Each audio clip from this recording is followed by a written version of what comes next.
Jadi saran saya, kalau Anda menerima WA dari DC pinjol, buka pengaturan, hapus, selesai. Anda tidak kepikiran. Itu lebih bagus bagi Anda. Karena apa? Tidak kepikiran, tidak musing-musingin otak. Caranya seperti itu.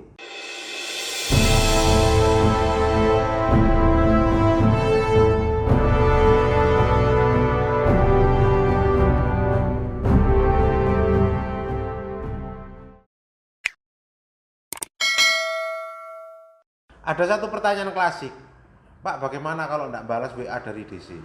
Malah wajib tidak dibalas, itu prinsipnya. Kok bisa Pak gitu ya? Kalau DC ngancam, itu kan sudah biasa toh. Jadi DC ngancam, tolong segera balas WA ini. Kalau tidak, kamu saya masukkan ke penjara. Kalau tidak, saya akan mengirimkan orang ke rumahmu, kan gitu kan ya. Kalau tidak, kamu nanti sakit jantung. Kalau tidak, kamu nanti rumahmu meletus, kan gitu. Apalagi ancamannya, kalau tidak nanti kamu akan saya santet. Wes gak karu-karuan ancamannya itu kan yang bikin kita semua takut. Anda kan baru minjol satu, coba bayangin saya yang nomor pribadi saya loh, nomor saya tersebar di seluruh orang yang minjol ribuan. Wah, tiap hari saya terima teror DC banyak, terus dibalas Pak? Enggak, karena justru ketika Anda balas, ini tak kasih contoh ya. Ketika Anda balas, maka chat Anda di atas. Psikologi kita. Contoh nih, saya sebagai DC. Ada 3.000 customer atau 1.000 orang lah paling enggak. Kita blessing. Tak bless itu kita apa ya? Saya bless, saya kirimi WA semua. Surut gitu ya. Nanti tinggal lihat siapa yang masih merespon.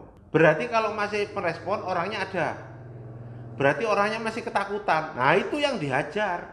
Kalau orangnya sudah tidak respon, apalagi nomornya terblokir, waduh, berarti sudah mati. Jadi dibawa sendiri sudah.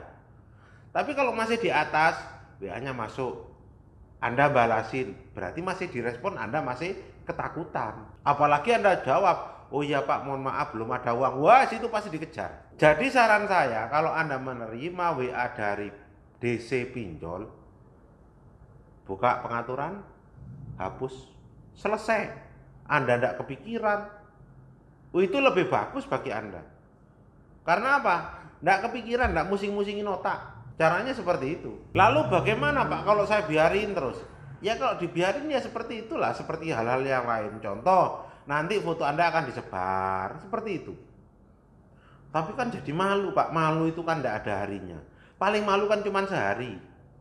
Hari ini tidak disebar ke seluruh kontak kita. Pakai tidur aja. Besok malunya kan sudah hilang. Paling kan cuma beberapa orang aja yang merespon. Bro, ini kok ada yang ngirim WA seperti ini. Apa kamu punya utang pinjol? Iya, waktu itu memang saya punya utang pinjol. Seperti itu, enggak usah malu. Iya bro. Terus gimana kok WA saya? Ya karena nomormu saya simpan di kontak saya. Makanya kamu juga terima blasting juga terima WA dari DC. Sorry ya bro, nanti kalau ada seperti itu di-encet aja, dihapus aja, nggak usah ditanggepin. Kalau lu tanggepin, kalau Anda tanggepin, nanti datamu juga akan diambil oleh DC. Kamu akan diteleponin terus, jadi langsung abaikan saja. Sampaikan seperti itu kepada orang Anda. Nanti akan ada kata-kata nggak karu-karuan. Sampaikan kepada misalkan Pak Ijo, Pak Inu atau siapa itu ya, untuk segera mengembalikan uang perusahaan yang dibawa lari. Lah Anda kan tidak bekerja di perusahaan pinjol, ngapain bawa lari uang perusahaan? Kecuali Anda bekerja di sana, bisa dikatakan membawa uang lari perusahaan. Kalau ini kan enggak, Anda utang. Tapi kan utang harus dibayar Pak. Iya, tapi kan tidak sekarang.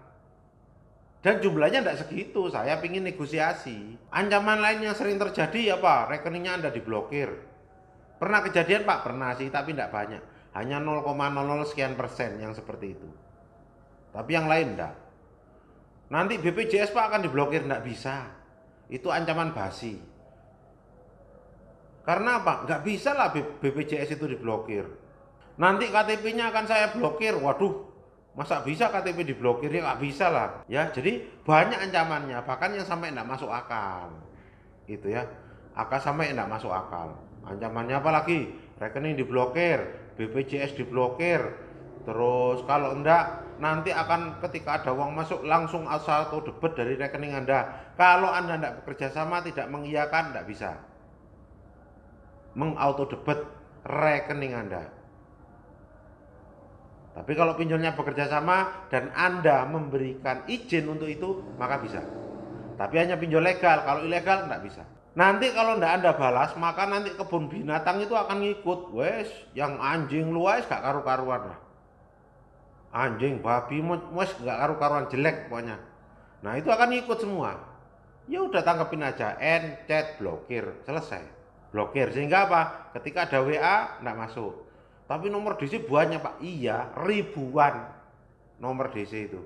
Ndak tahu saya Kominfo kenapa kok bisa memberikan nomor yang ribuan kepada DC. Nah, berarti kan sistem yang dilakukan oleh Kominfo nggak jalan. Buktinya apa? DC masih punya ribuan nomor untuk menteror kita. Kalau ditanggapi bagaimana Pak? Kalau ditanggapi ya sama, nggak akan ada selesainya juga. Jadi saran saya stop, nggak usah ditanggapi, biarkan saja. Nggak dihukum Pak? Nggak ada lah orang dihukum karena nggak mau balas WA. Kalau orang nggak mau balas WA dihukum, saya parah, saya mungkin bisa dipenjara. Karena apa? Saya banyak sekali yang WA saya, ada banyak juga yang tidak terbalas. Gitu ya. Jadi enggak apa-apa, terserah kita. Wong itu handphone kita kok. WA kita. Mau handphone kita ceblungin sumur, mau kita kasihkan orang, terserah kita. Ada orang WA mau kita balas, mau kita encet, mau kita blokir, kan terserah kita. Wong itu handphone kita. Jadi jangan takut, enggak apa-apa. Enggak ada hukumannya dipidana penjara apabila orang enggak bayar, enggak balas WA, enggak ada. Jangan takut.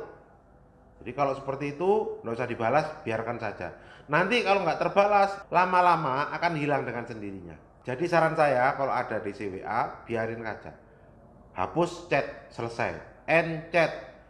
Tapi sebelum itu masuk pengaturan, copy nomornya, blokir. Atau masukkan ke blokir, end chat, hapus. Sehingga apa? Ketika DC WA nggak masuk lagi. Semoga bermanfaat. Terima kasih.